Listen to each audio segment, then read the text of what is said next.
Então vamos começar aqui mais um tópico na unidade 5, na unidade 4.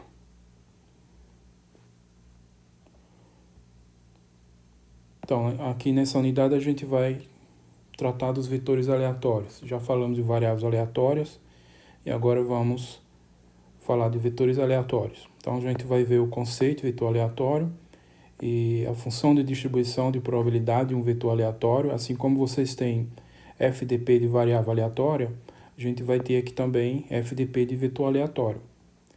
As propriedades básicas da FDP de vetor aleatório, e a gente vai ver aqui o conceito de função de distribuição marginal.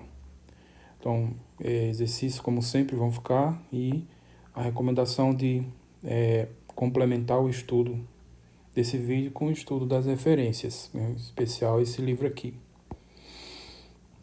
Então, para começar de vetores aleatórios, eu recomendo que vocês revisem, reestudem os tópicos que foram estudados nesse vídeo, o vídeo 2 da unidade 2.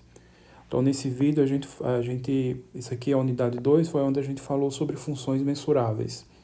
Lembrando que funções mensuráveis e variáveis aleatórias são praticamente sinônimos, tá? A única diferença é que no contexto de espaços de probabilidade, função mensurável você chama de variável aleatória, ou vetor aleatório no caso. Então, nesse vídeo 2 da unidade 2, a gente falou de funções mensuráveis no RN, tá? São funções vetoriais. A gente falou de funções mensuráveis aqui. Então, essas funções mensuráveis vão ser os vetores aleatórios, tá? Vetores aleatórios de dimensão n. Então, um vetor aleatório de dimensão n no espaço de probabilidade ômega-fp é uma função f mensurável, assim, uma função x-til de ômega em Rn. Então, pega um ponto amostral do espaço amostral e leva em um ponto do espaço Rn. Então, essa notação que eu vou usar para indicar vetor aleatório, o x, a letra maiúscula, representaria aqui a variável aleatória. Para diferenciar de vetores, eu vou colocar o sinal de tio em cima, tá? Então, y, por exemplo, seria variável aleatória, com o tio vai ser um vetor aleatório. Então, esse é um problema de estudo de vetores aleatórios, é a questão da notação, que fica excessivamente carregada e às vezes até atrapalha. Mas, fora a questão da dificuldade com a notação, as ideias são essencialmente as mesmas do que a gente já estudou com variável aleatória. Então, quem entendeu bem as ideias, as coisas principais envolvendo variáveis aleatórias, vai ter pouca dificuldade para entender o vetor, as relações aqui análogas envolvendo vetores aleatórios, exceto a dificuldade da questão da notação. Então, um vetor aleatório nesse espaço é simplesmente uma função mensurável que vai do espaço ômega no espaço euclidiano Rn. Então, x-til de ômega é um vetor no Rn, que é a primeira componente, x1 de ômega, e etc., até a última componente, xn de ômega. Ou seja, por definição, essa é a definição de função mensurável. Se vocês forem consultar nesse vídeo aqui, vocês vão relembrar isso. Então, por definição, dizer que ela é uma função mensurável significa dizer que esse evento, essa imagem inversa, x-til pertencer a B, B é um boreliano qualquer do Rn, então x-til pertencer a B, isso aqui vai ser um evento na sigma-álgebra F. Isso é a definição de ser função F mensurável, tá? Então, observem que é exatamente a mesma definição de variável aleatória. Então, a única diferença é que a gente vai falar de borelianos em Rn. Para variáveis aleatórias, a gente fala de borelianos da reta, inicialmente. E você tem uma função univariada, e aqui vai ser uma função n variáveis aqui. Então, mas as ideias são basicamente as mesmas. Então, praticamente traduzir literalmente do contexto da reta para o contexto do Rn. Então, observe isso que a gente viu nesse vídeo. Observe que se eu tenho x-til, um vetor com n componentes, x1, x2, xn, então se isso é um vetor aleatório nesse espaço, então ele é um vetor aleatório se somente se cada coordenada, cada coordenada aqui, essas coordenadas, x1, etc., xn, cada coordenada é uma variável aleatória de ômega em Rn. Então, esse tipo de função aqui vai ser um vetor aleatório se somente se cada coordenada é uma variável aleatória no mesmo espaço, tá? Então, essas variáveis aqui vão ser variáveis aleatórias no mesmo espaço. Isso, quando não for mencionado, vai ficar subentendido. Então, sempre o espaço, muitas vezes a gente não menciona, mas fica subentendido que tem um espaço de probabilidade aí, subjacente ao que estiver estudando. Também outra coisa, isso a gente também discutiu nesse vídeo, uma maneira alternativa de definir função mensurável, que é essa daqui. Então, se é um vetor aleatório, se eu tenho essa função aqui, é um vetor aleatório, se somente se para cada ponto, né, x1, x2, xn e r, vai acontecer isso. Ó. Então, se x' pertencer a esse produto cartesiano, que eu tenho um produto cartesiano desse intervalo, que vai de menos infinito a x1, cartesiano menos infinito a x2, etc., até menos infinito a xn. Então, isso aqui é um boreliano de Rn, tá? Então, esse vetor aqui, com essas componentes, vai pertencer a esse boreliano. A gente escreve isso de uma maneira mais simples, porque dizer que o vetor x pertence a esse boreliano é a mesma coisa dizer que essa primeira componente pertence a esse primeiro intervalo, ou seja, x1 é menor que ou igual o ponto x1, etc., até a última componente pertencer a esse intervalo, ou seja, a variável xn é menor que ou igual ao ponto xn. Então, essa é uma maneira mais amigável de escrever. Então, x dado por isso daqui, ele é um vetor aleatório se somente se para cada ponto x1, xn de R. Isso daqui, que é na verdade a interseção desses eventos todos, pertence a sigma álgebra F. Então, essa vírgula está sempre representando a interseção aqui, ó. x1 é menor que ou igual ao ponto x1 e x2 menor ou igual ao ponto x2, etc. E xn menor que ou igual ao ponto xn. Então, isso aí é tudo representado aqui por interseção. Então, esse evento escrito assim é, na verdade, a interseção desses eventos, tá? Então, na definição, a gente pede isso para todo boreliano. Nessa forma alternativa, a gente pede a mesma coisa só para um boreliano específico, que é esses produtos aqui.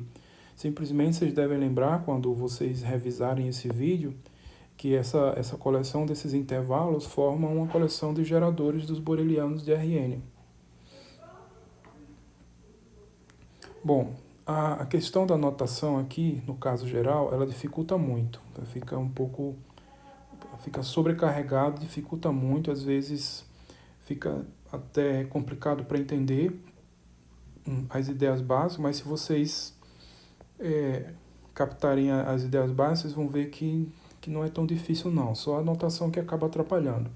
Então, para isso, eu vou sugerir sempre que vocês abordem, né, os casos particulares, dois casos particulares importantes, é o caso n igual a 2 e o caso n igual a 3, que eu não vou desenhar aqui, né, só vou mencionar, mas o caso n igual a 2. Então, no caso n igual a 2, a gente tem um vetor bidimensional, que a gente não tem por que escrever x1, x2, tá? Se fosse ser coerente com o que está escrevendo aqui, teria que escrever x1, x2, mas o mais comum é a gente escrever assim, x, um vetor, né, um ponto do plano, as componentes x e y. Então, um vetor bidimensional, um vetor aleatório bidimensional, é, na verdade, um vetor em que cada variável aqui é uma variável aleatória. Então, cada componente é uma variável aleatória. Então, esse evento aqui, por exemplo, esse evento aqui, no caso bidimensional, eu tenho esse retângulo, produto cartesiano do intervalo menos infinito a x, pelo intervalo menos infinito a y. Então, eu tenho aqui, por exemplo, esse aqui é o intervalo no eixo x, de menos infinito a x. Esse aqui no eixo y é o intervalo de menos infinito a y. O produto cartesiano deles é esse retângulo aqui que eu destaquei. Esse retângulo ele é limitado aqui em cima pelo ponto y, ele é limitado aqui à direita pelo ponto x, mas ele é ilimitado tanto abaixo quanto à esquerda, porque aqui vai menos infinito e aqui vai menos infinito. Então, um retângulo limitado nesses dois sentidos aqui. Então, x' pertence a esse retângulo, é a mesma coisa que dizer que a componente x é menor que ou igual ao ponto x e a componente y é menor que ou igual ao ponto y. Então, esse vetor aleatório vai ser um ponto aqui, em algum lugar nesse retângulo, tá? Nesse retângulo ilimitado. E aí, a imagem inversa disso, isso aqui vai ser um evento, é uma interseção. Então, digamos que esse azulzinho aqui represente o evento x menor que ou igual a x, que cai nesse intervalo, e esse vermelho, o evento y menor que ou igual a y, que cai nesse intervalo. Então, a interseção desses dois eventos é esse ponto aqui, que quer dizer isso daqui. Tanto x simultaneamente é menor que ou igual a y, quanto y é menor que ou igual a x, quanto y é menor que ou igual a y. Então, essa é a mesma coisa que está escrita aqui no caso geral. Então, a sugestão que eu dou, sempre para facilitar o entendimento, é interessante vocês esboçarem, fazerem o estudo das ideias, o caso n igual a 2, que é o mais simples. Às vezes também o caso n igual a 3 é interessante fazer. No caso n igual a 3, que é o espaço tridimensional, então o vetor x' a gente costuma representar assim, as coordenadas x, y, z. Ao invés de escrever x1, x2, x3, tá? Isso aí complica mais ainda a notação. Então,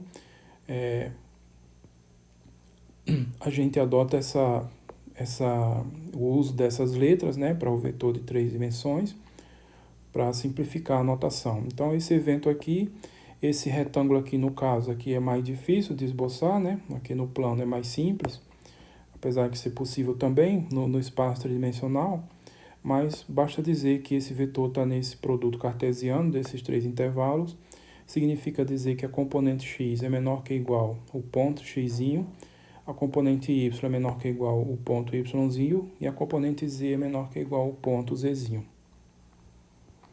Tá? Então, a questão da notação, como eu já falei, no caso bidimensional, o vetor x' é esse vetor bidimensional. No caso tridimensional, o vetor x' é esse ponto aqui, x, y, z. E no caso geral, x', um vetor com n coordenadas, x1 até xn. Tá? Então, essa caracterização aqui ela é mais útil e a explicação da utilidade dela surge exatamente nesse conceito aqui, a definição de função de distribuição de vetor aleatório. Assim como a gente teve a definição de função de distribuição de variável aleatória, então só lembrando aqui, a função de distribuição de uma variável aleatória é a probabilidade de x ser menor que ou igual a x para todo x real. Então a gente vai ter uma definição aqui análoga, só que usando n componentes, n coordenadas. Então, a FDP do vetor aleatório, então o vetor x' com coordenadas x1 até xn, ou, nesse caso, uma terminologia muito comum é essa daqui, que a gente vai acabar usando também bastante. Função de distribuição conjunta das variáveis x1, xn. Então, ou você fala a função de distribuição do vetor aleatório x', ou função de distribuição conjunta das variáveis x1 a xn. Mas nesse caso não vai dizer função de distribuição conjunta do vetor, não. Vocês vão falar função de distribuição conjunta das variáveis, que são as componentes aqui, as coordenadas do vetor. Então, função de distribuição conjunta das variáveis x1 até xn, então, por definição, é uma função.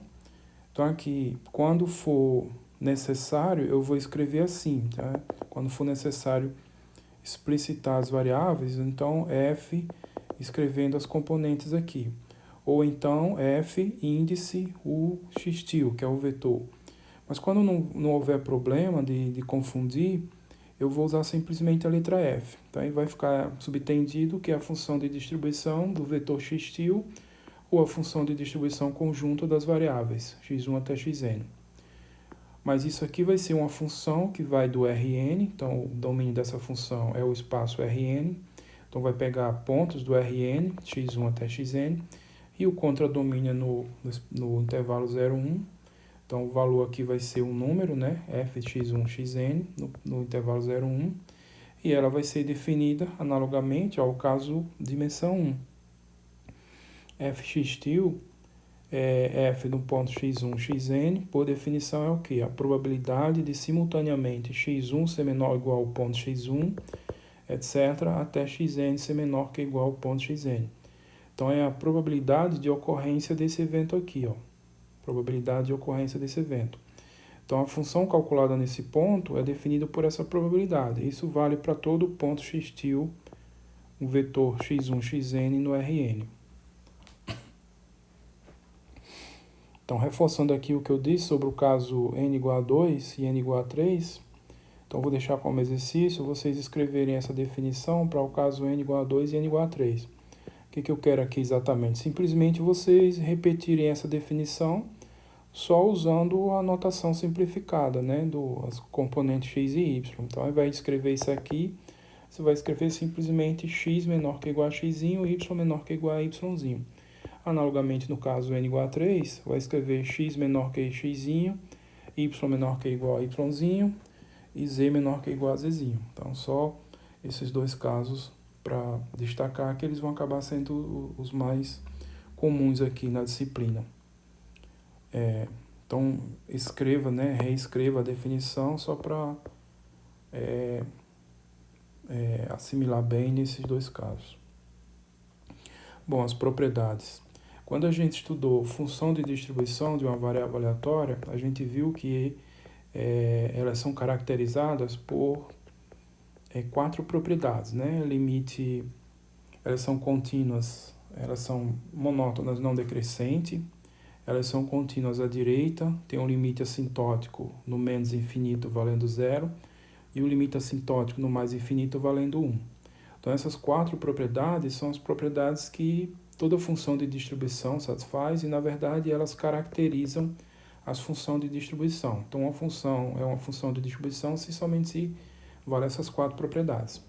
Então, aqui a gente vai ver as propriedades análogas, só que vai ter a complicação das n variáveis aqui, que é uma função n variável. Então, não faz muito sentido eu falar uma função de distribuição de um vetor aleatório ser monótona não decrescente, tá? Porque eu teria que induzir alguma ordem nos vetores aqui, mas isso não é prático. Ou também outra coisa que não faz muito sentido é falar que uma função de distribuição de um vetor aleatório é contínua à direita, porque você tem infinitas direções para se aproximar de cada ponto. Então, aqui como que vão ficar as propriedades correspondentes? Então, f de x1, xn, ela é não decrescente em cada coordenada, então esse aqui é o destaque, não decrescente em cada coordenada. O que significa isso? Então, isto é, para cada índice i variando de 1 até n, se eu tenho um ponto xi menor que o ponto yi, então a função f aplicada nesse ponto aqui, ó, veja o que está acontecendo. Eu estou pegando a função e aplicando nesse ponto aqui. Aí, o que está acontecendo aqui? Todas as coordenadas estão mantidas fixas, exceto a coordenada de índice i, onde aqui ela vale o ponto xi, e aqui ela vale o ponto yi, então ponto yi. Então aqui, ó, as únicas variáveis são essas duas aqui. E aí eu estou deixando fixo todas as outras, x1, etc., x índice i menos 1, x índice i mais 1 até xn. Então, a única que está variando é isso. Então, quando eu fixo essas outras variáveis, na verdade fica uma função de uma variável. Essa iésima coordenada é a única que está variando. Então, fica uma função de uma variável. Aí sim faz sentido falar em ela ser monótona não decrescente. Então, isso que eu estou dizendo, ela é não decrescente em cada coordenada. Então, se eu olho para a iésima coordenada, xi menor que yi, então a f calculada nesse ponto é menor que igual a f calculada nesse ponto, tá? Então, só escrevendo aqui o que eu falei, onde as coordenadas x1, etc., xi menos 1, xi mais 1, etc., até xn, elas estão mantidas fixadas. Então, fixou tudo isso aqui e variou só essa componente, a iésima coordenada. Elas são não decrescentes em cada coordenada. F, ela é contínua à direita em cada coordenada. Então, a mesma ideia de continuidade à direita, só que em cada coordenada. Então, o que significa isso? Vai ser essencialmente a mesma coisa aqui. Eu vou fixar as componentes todas, exceto a iésima coordenada. Então, ou seja, para cada i fixado de 1 até n, se eu tenho uma sequência de pontos yk decrescendo, ou não precisa ser decrescente, apesar de ser o caso que a gente mais considera, mas eu posso pensar só assim mesmo, convergindo a xi pela direita. Tá? Então, se eu tenho uma sequência numérica yk convergindo pela direita para a coordenada xi, quando o k vai para o infinito. Então, esse limite aqui é o limite à direita, né? É o limite yk tendendo a xi pela direita. Então, esse limite aqui, ó, todas essas coordenadas, exceto a iésima, né? Todas as outras estão fixadas. A iésima é que está variando. Esse k aqui não é o índice da coordenada, não. É o índice da sequência. O índice da coordenada é i. Então, o limite quando yk tende pela direita para o ponto xi, vai ser f, né, a função calculada nesse ponto aqui olhando para o ponto xi. Então, aqui, as iésima menos 1, de i x1 até xi menos 1, continua fixado. Xi mais 1 até xn continua fixado. Aqui é o limite aqui que você está se aproximando pela direita, tá? Então, isso quer dizer que ela é contínua à direita em cada coordenada, porque essa propriedade vai valer para cada uma. x1, x2, etc. até xn. Tá? Onde, de novo aqui, cada coordenada, xi, x1, xi mais 1 até xn, elas estão fixadas. Tá? O que eu falei aqui, só essa iésima coordenada que está variando. Terceira propriedade, para cada índice i variando de 1 a n fixado, então se eu chamo aqui, uso essa notação, é o limite assintótico na coordenada, o limite assintótico do menos infinito na coordenada x1, xi, é isso aqui, ó, limite assintótico em x menos infinito, né, na coordenada xi.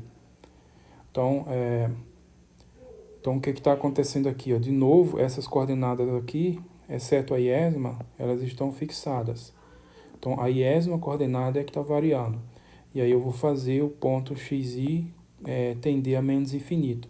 Então, esse limite aqui é o limite assintótico no menos infinito na coordenada xi, que a gente vai denotar assim. Quando for prático, a gente usa essa notação. Tá? Então, esse limite aqui, né, vale zero. Então, é o análogo do limite assintótico no menos infinito, só que aqui você vai olhar coordenada por coordenada. Então, em cada uma das coordenadas, esse limite assintótico tem que valer zero. Então, para cada índice i, esse limite assintótico vai valer zero. Então, no x1, o limite assintótico é zero. No x2, o limite assintótico é zero, e assim por diante.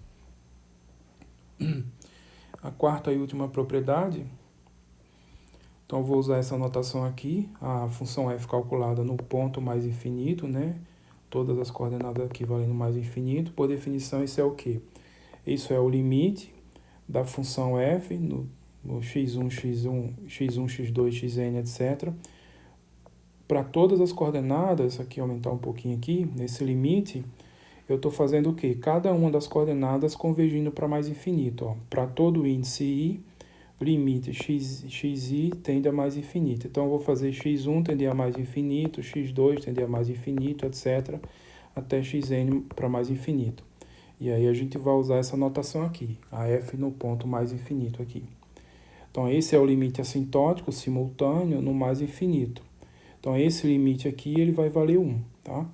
Então, vocês lembrem que o limite assintótico da FDP de uma variável aleatória não tinha essa complicação, porque é só uma variável. Então, bastava o f no mais infinito valer 1. Valeu 1. Agora aqui a gente tem n coordenadas. Então, tem que fazer todas as coordenadas irem para o mais infinito. Esse limite é zero. Então, perceba a diferença entre a propriedade 4 e a propriedade 3. Na propriedade 3, a gente pega uma coordenada qualquer e faz o limite assintótico no menos infinito. Então, esse limite assintótico tem que valer zero. Agora, na propriedade 4, tem que fazer simultaneamente todas as coordenadas convergir para mais infinito, para isso aqui valer 1. Tá? Bom, essas propriedades, as demonstrações delas são inteiramente análogas ao do caso de dimensão 1. Eu não vou nem fazer aqui porque eu vou gastar tempo desnecessário com isso. Então, eu recomendo que vocês tomem como exercício, tendo entendido bem como funciona o caso de dimensão 1, as ideias aqui vão ser exatamente as mesmas, só vai ter uma chateação aqui da escrita, né, envolvendo a notação. Mas todas elas usam essencialmente os mesmos passos, as mesmas ideias do caso de dimensão 1. Então, eu sugiro que tentem fazer isso como exercício, essa prova desse teorema como exercício, e também podem consultar as referências que eles dão lá, alguns passos, não também todos, não bem detalhados, mas dão alguns passos dessa escrita. Então vocês podem fazer isso aí como atividade, porque senão eu gastaria o vídeo todinho só para fazer isso. Então, não quero perder esse tempo. Um outro exercício aqui, de novo, essa ideia de vocês reescrever o teorema anterior com os casos n igual a 2 e n igual a 3, tá? Usando a notação x, y, x, y, z. x, y no caso n igual a 2, x, y, z no caso n igual a 3. Então, vocês só vão escrever essas propriedades com uma função de duas variáveis, só é um vetor bidimensional, tá? Então, você vai escrever isso aí só para ver. Vai simplificar bastante a notação, né? Principalmente no caso duas variáveis. Não tem essa complicação toda aqui do índice, esse monte de variáveis. Então vale a pena vocês escreverem, né, para perceber, né, como que fica esses dois casos sim. Vocês podem até, por exemplo, ao invés de tentar fazer como exercício a demonstração do caso geral, faz a demonstração do caso n igual a 2 somente, tá? Que a ideia vai ser exatamente a mesma. Bom, de um outro teorema, seja fx1, xn a função de distribuição conjunta das variáveis x1 até xn, e para cada índice fixado de 1 até n, vamos definir o seguinte, usar essa letra aqui, g índice i, ela está calculada o quê? Ó? Olha aqui, está calculado nos pontos x1 até xn-1, xi-1, aí saltou aqui o ponto xi, apareceu o ponto xi mais 1, ponto xn, tá? Então, enquanto a f ela é uma função de n variáveis, porque vai de x1 até xn, a g é uma função n menos 1 variáveis, porque está faltando aqui a coordenada xi, tá? Então, essa função, por definição, ela está sendo definida assim, ó, é a probabilidade da variável x1 ser menor que ou igual a x1, até a xi menos 1 ser menor que ou igual ao ponto xi menos 1, e eu escrevi aqui errado, que vai dar problema com o espaço. Xi mais 1 menor que ou igual ao ponto xi mais 1 até xn menor que ou igual ao ponto xn. Bom, então essa é a definição da função g. Ela está calculada nesses n menos 1 pontos como sendo essa probabilidade. x1 menor ou igual a x1, etc. xi menos 1 menor que ou igual ao ponto xi menos 1. A variável xi mais 1 menor que ou igual ao ponto xi mais 1, etc. Até a última variável. Então veja que é a mesma definição da função de distribuição do vetor de tamanho n. Simplesmente eu estou eliminando a iésima variável aqui. Ficou uma variável a menos. Tá? Então, a mesma definição. Essencialmente aqui é a mesma coisa, só que com uma variável a menos. Então, isso aqui é a função de distribuição conjunta das n-1 variáveis. Quais são? A x1, a xi menos 1, aí pula a xi, vai para xi mais 1 e até a xn. Então, uma variável a menos. Então, essa é a função de distribuição conjunta dessas n-1 variáveis. Então, o teorema diz o seguinte, o que o teorema vai dizer é que essa função de distribuição conjunta, ela é, na verdade, esse limite assintótico no mais infinito aqui na coordenada i. Então, o limite da f quando x1 até xi menos 1, aqui o ponto xi mais 1, até o ponto xn, quando o ponto xi tende ao mais infinito. Então, o que está acontecendo? Essas coordenadas estão fixadas, essas outras estão fixadas, e eu estou olhando isso como função apenas da coordenada xi, só a coordenada xi que está variando. E aí eu estou fazendo esse limite aqui com xi tendendo ao infinito. Então, esse é o limite assintótico no mais infinito da função na coordenada xi, tá? Esse aqui é o limite assintótico no mais infinito da variável xi, mantendo fixas as demais variáveis, tá? Então, essa função aqui, o que o teorema diz, né? Voltando aqui, o teorema diz que essa função ela é dada por esse limite. Bom, vamos ver a prova. Aqui eu tenho que fazer um limite xi tendendo a mais infinito, mas basta pegar uma sequência de números reais, yk, crescendo para o mais infinito. Então, basta fazer isso daqui. Então, seja YK uma sequência crescendo para o mais infinito quando o K cresce para o mais infinito. E defina para cada K maior ou igual a 1 os seguintes eventos. Então, vou chamar de A índice K, esse evento aqui. Ele é qual? Ele é esse evento todo aqui, ó. Então, nesse evento, todas as componentes aqui eu tenho essa coordenada, essa condição, x1 menor que ou igual o ponto menor que ou igual o ponto x1.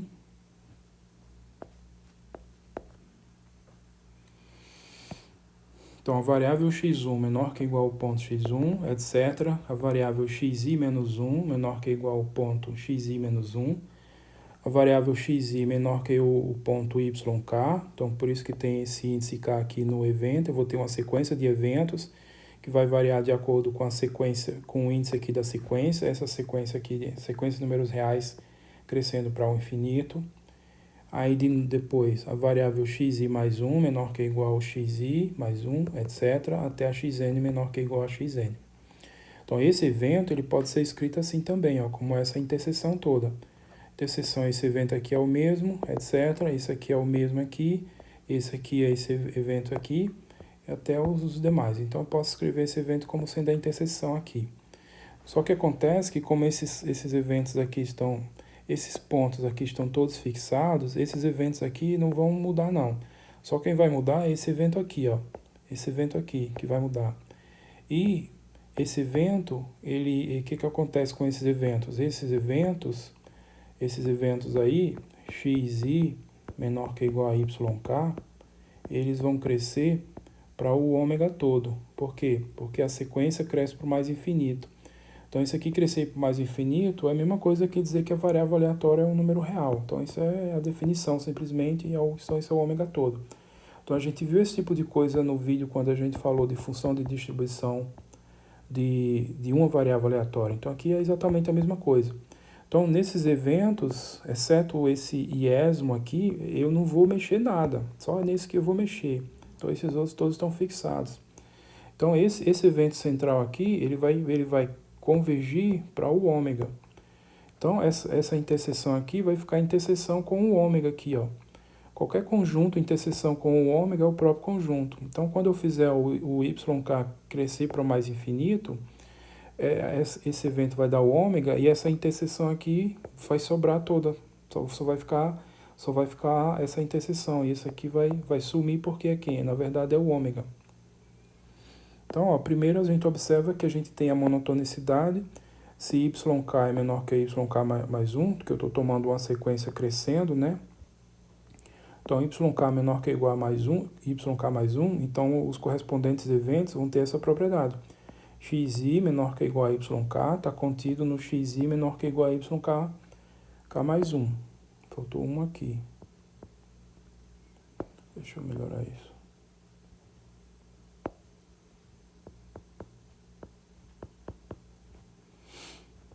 Então, o evento xi menor que ou igual a YK está contido no evento xi menor que ou igual a YK mais 1 dessa relação.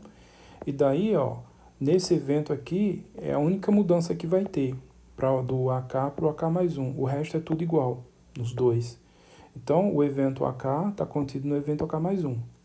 Então, sugiro aí que quem tiver com dificuldade, detalhe melhor nos seus estudos, nas anotações, esses detalhes, mas isso aqui é um pouco óbvio, né, dado que esses eventos todos estão fixados. Então, ó, essa condição implica que o AK está contido no AK mais 1, então eu tenho uma sequência monótona não decrescente de eventos. Então, esses eventos aqui são monótonos não decrescentes. Então, isso aqui acontece quando o K vai para o mais infinito, tá? E aí, o que acontece? Quando o YK vai para mais infinito, esses eventos todos, eles vão crescer. E vão crescer para onde? Para o evento em que esse aqui vai dar o ômega, tá? Então, isso aqui, ó, quando o YK vai para mais infinito, esse evento vai crescer para o ômega, né, que eu já falei. E então, a sequência AK vai crescer para um evento A, onde esse evento A é o que a gente obtém quando substitui isso aqui por ômega. Mas essa interseção vai ser os próprios eventos que sobram, tá? Onde A é esse evento aqui, ó. Então, esse daqui só tirou esse. Então, x1 menor que igual a x1, xi menos 1 menor que igual a xi menos 1. Aí a coordenada xi aqui saiu, foi para xi mais 1 até a xn, tá? Então, esse é o evento A correspondente. Então, o que a gente tem? Essa sequência, ela é uma sequência que vai crescer para esse evento A.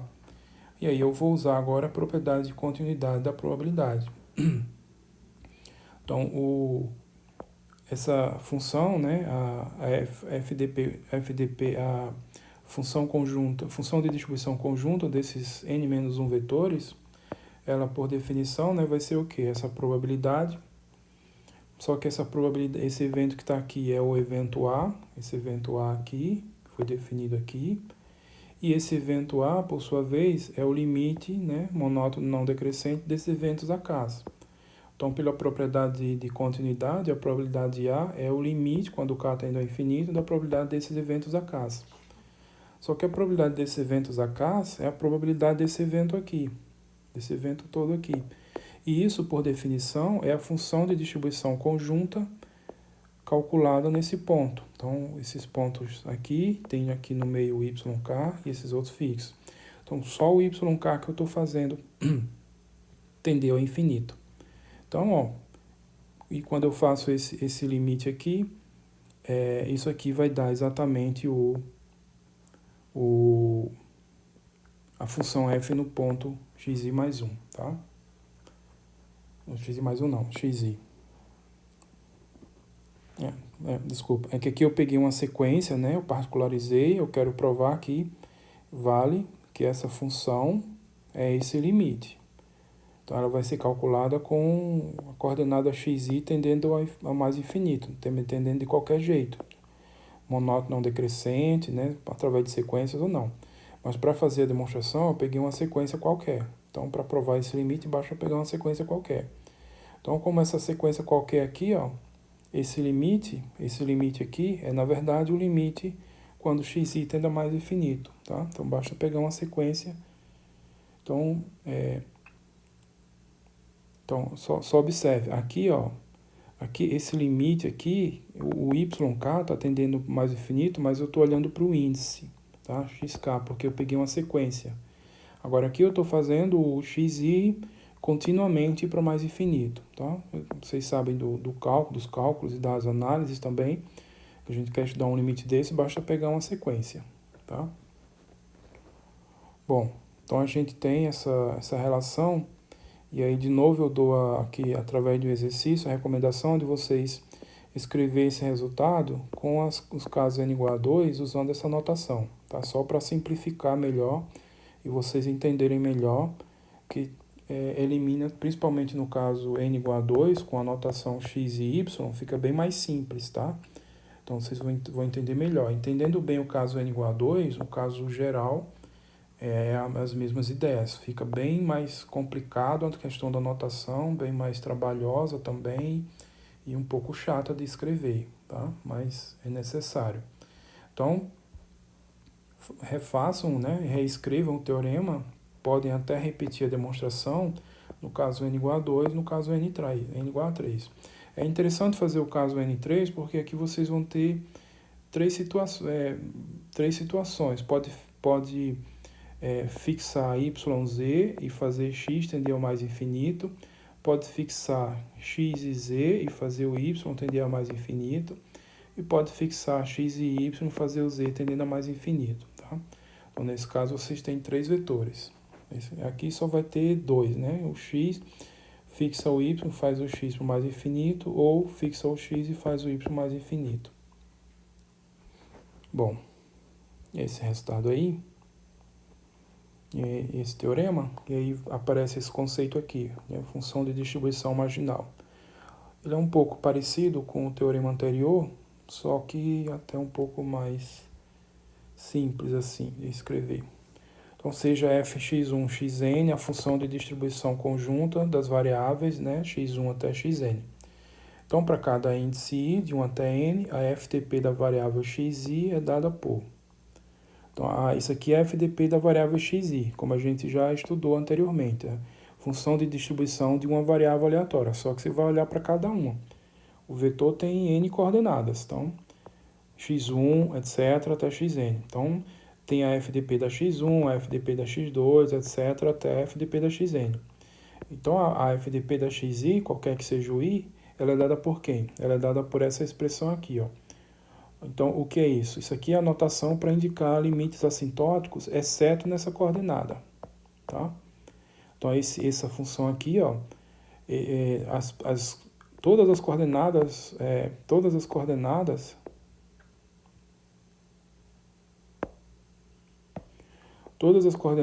foram mandadas por mais infinito, exceto essa. xi, né? Isso vai dar, quando eu fizer isso, vai dar a função de distribuição. Aqui, essa notação não é exatamente isso, porque dá a entender que é fazendo esse limite coordenada por coordenada, mas na verdade é um limite assintótico, né? Simultaneamente, todas as coordenadas indo por mais infinito. Mas eu não achei uma notação melhor. Então, eu vou pegar a função de distribuição, vou deixar fixado na coordenada xi, esse número, então deixado na coordenada xi, esse número, e vou variar as outras. Então, a x1, eu vou fazer ela tender ao infinito e calcular esse limite, etc. A xi menos 1, então vou fazer ela tender ao infinito e calcular esse limite. No xi eu deixo fixado, na xi mais 1 eu também faço ela tender ao infinito, calculo esse limite, etc. até a xn. Eu faço ela tender ao infinito e calculo esse limite, tá? Então, esse limite aqui, deixando fixado a coordenada xi e fazendo todas as outras tender ao infinito, tá? Então, quando a gente faz isso, fica a função de uma variável. Essa função de uma variável é a FDP da variável que é a coordenada xi, tá? Então, isso aqui é dado por essa expressão. Isso vale para todo xi. Bom, como é a prova é análoga do teorema anterior, então vou deixar como exercício. As diferenças que vão aparecer é que aqui foi o contrário. Eu deixei essas fixadas, né? E variei essa. Agora aqui não, naquele teorema não. Essas aqui vão tender para o mais infinito. Essa daqui vai ficar no mesmo lugar e as outras todas tendem para o mais infinito. Mas fora isso, segue exatamente as mesmas ideias. Vocês vão ter eventos monótonos não decrescentes também. Vai usar a continuidade de probabilidade do mesmo jeito. Então, fica como exercício a escrita da demonstração desse exercício. E aí, esse resultado motiva a seguinte definição, que a gente chama função de distribuição marginais. Então, a FDP, F índice xi, então obtida conforme o teorema, ela é chamada função de distribuição marginal da variável xi. Esse é só um termo que é usual, né? Mas, na verdade, como diz o teorema, você está simplesmente calculando a FDP da coordenada xi. Então, quando ela é calculada assim, dessa maneira, vindo da FDP conjunta, né, da FDP do vetor aleatório, então aí a gente costuma dizer que é a função de distribuição marginal da variável xi, tá? Mas é a função de distribuição da variável xi, tá? Bom, de novo esse exercício aqui, escreva o teorema anterior, nos casos n igual a 2 e n igual a 3, com as coordenadas, a notação, né, xy, xyz. Então aqui vocês vão escrever, aí vocês vão ter a função de distribuição marginal da variável x, a função de distribuição marginal da variável y, vão ser obtidas através da conjunta, né, a distribuição do vetor xy. No caso n igual a 3, vocês têm a função de distribuição marginal da x, a função de distribuição marginal da y e a função de distribuição marginal da z, tá? Obtidas da função de distribuição do vetor ou da função de distribuição conjunta através desse tipo de operação, tá? Então, vale a pena fazer esses exercícios não usando essa situação geral, que fica bem chatinha na hora de escrever na anotação, mas para entender bem as ideias, bem os conceitos, vale a pena reescrever tudo nesses dois casos aqui, que vão ser dois casos bem comuns para essa disciplina. Bom, e aí eu deixo mais um exercício, que é esse aqui. Então, esse é bem simples. Então, se a função de distribuição conjunta de duas variáveis, então duas variáveis x e y, se a função de distribuição conjunta de x e y é dada por essa expressão, faltou aqui o que eu quero. Então, calcule as distribuições, as funções de distribuições marginais de x e de y, tá? Então, vocês vão fazer isso daqui, né? Vocês vão fazer esse tipo de coisa, Vocês vão fazer esse tipo de coisa, só que olhando só para um vetor bidimensional. Então, fica mais fácil e nessa situação. Então, mais cuidado que vocês têm que fazer isso daqui, ó. Então, tem que fazer o quê? Tem que calcular, por exemplo, a marginal de x vai ser o limite quando y tende ao infinito da conjunta, tá? Você tem que fazer isso para todo x real. Porque que é um erro comum os alunos não fazer para todo x real. Então, aqui, por exemplo, que essa função ela é não nula só no primeiro quadrante, né, do plano cartesiano. Aí os alunos só costumam, às vezes, cometer esse erro de fazer o cálculo desse limite só para os casos em que ela é não nula, mas não, tem que fazer para todo x real. Então, se for necessário, tem que quebrar em casos para fazer essa conta direitinho, tá? Então, façam esse exercício, aí vale a pena fazer, porque já vai ilustrar isso que a gente falou hoje. Bom, esse assunto vai prosseguir aí por mais algumas aulas. Eu vou tentar fazer sempre na situação mais geral possível, né? Mas sempre que possível, também indicando para vocês escrever o que tiver sido feito no caso geral, para os casos particulares n igual a 2, n igual a 3, com essas notações aqui que são mais simples. Então, a dificuldade dessa parte da disciplina é realmente a notação. Encontrar uma notação que facilite a escrita não é fácil, e a escrita acaba ficando muito sobrecarregada, e a gente acha que está fazendo uma coisa muito difícil, mas na verdade está fazendo coisas que a gente já estudou bastante no caso de funções de uma variável, né? Variáveis aleatórias. Então, a gente tendo entendido bem aquele caso, isso aqui vai ser simples de entender, né, exceto a questão da notação. Então, essa vai ser a ideia aqui nesse conteúdo, que vai ainda estender aí por mais alguns vídeos. Então, concluindo, a gente começou a estudar vetores aleatórios, onde a gente viu o conceito, né, que é essencialmente o conceito de variável aleatória n-dimensional. O importante aqui é a ideia de função de distribuição de vetor aleatório, as propriedades básicas, essas propriedades, aquelas 4 propriedades que eu listei, então, atenção para essas propriedades, e essa ideia de função de distribuição marginal, que vai ser muito requerido de vocês saber calcular esse tipo de coisa. Então, exercício para vocês trabalharem, e sugiro que complementem o estudo com o estudo das referências, em especial o livro do Barry James. Então é só, até o próximo vídeo e tchau.